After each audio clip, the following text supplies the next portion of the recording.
मैं सिर्फ इतना समझती हूँ कि मैंने 18 साल में ऐसे नहीं देखा है जिस तरीके से ये हाउस चलाया जा रहा है। सिर्फ सरकार को नहीं देशवासियों ने चुना है, ऑपोजिशन को भी चुना है। बोलने ही नहीं देंगे तो फिर इस हाउस में लोगों का पैसा खर्चा क्यों किया है आपने? जो आप चाहते हैं वो आप बोल ही नहीं सकते। सारे विपक्ष का मुंह आप बंद कैसे कर सकते हैं? सारे एमपीज को बाहर निकाल के 145 एमपीओ को बाहर निकाल के आप बिल पास कर देते हैं।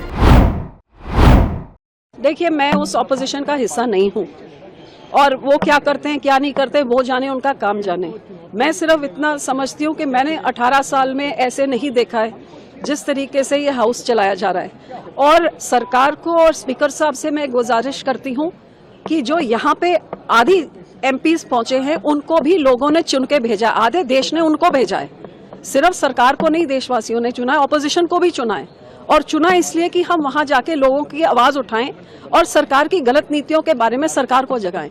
पर जे आप बोलने ही नहीं देंगे तो फिर इस हाउस में लोगों का पैसा खर्चा क्यों किया है आपने? मैंने पहली बार 18 साल में देखा कि प्रेसिडेंशियल एड्रेस ही नहीं, विपक्ष को बोला गया कि या तो आप वो बोलिए जो हम चाहते हैं, पर जो आप चाहते हैं वो आप बोल ही नहीं सकते। सारे विपक्ष का मुंह आप बंद कैसे कर सकते हैं? हर एक को इधर हक है अपनी बात रखने का और पक्ष जो मर्जी बोली जाए, उनके एमपीज कुछ भी बोल लें। तो कभी आप सारे एमपीज को बाहर निकाल के 145 एमपीओ को बाहर निकाल के आप बिल पास कर देते हैं, कभी आप ऐसे प्रेसिडेंशियल एड्रेस में बोलने नहीं देते। अब इतना जरूरी चीज ये यूएस टैरिफ डील में जो मिसलीड किया गया देशवासियों को, जहां सीधे सीधे व्हाइट हाउस के इसमें बोला है कि इंडिया ने सारे टैरिफ्स एग्रीकल्चर प्रोड्यूस में जो उसमें जो एनिमल फीड बनता है, एनिमल फीड में उधर गेहूं, मक्का, राइस, ये सब उसमें जाता है।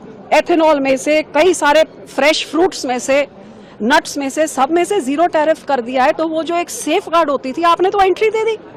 और किसान, अब एप्पल वाले किसान पूछे पहाड़ों में क्या किसान, हिंदुस्तानी एप्पल का क्या हुआ जब से विदेशी एप्पल आया है?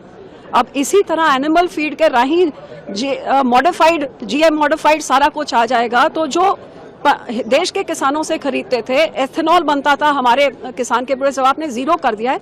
तो उन देशों में तो किसानों को 80-85% तक सब्सिडाइज करते हैं। उनके प्राइसेस के साथ हमारे किसान कहाँ कम्पीट कर सकते, जिनको तो एमएसपी तक भी नहीं मिलता है पूरा। तो ये किसानों के, आप देश के किसानों को बर्बाद करके देश आबाद नहीं कर सकते।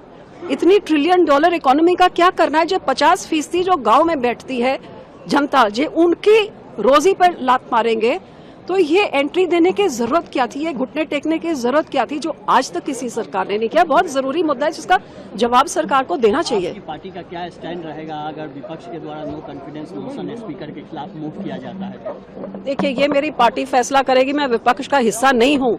मैं अब भी आग्रह करती हूँ कि सरकार कोई समझौता करे, विपक्ष को बोलने दे। यहाँ पे हम सब भेजे गए हैं बोलने के लिए। जी, आप बोलने में ही बैन, गैग लगा देंगे, बैन लगा देंगे, तो ये क्यों बनाया ये फिर पार्लियामेंट?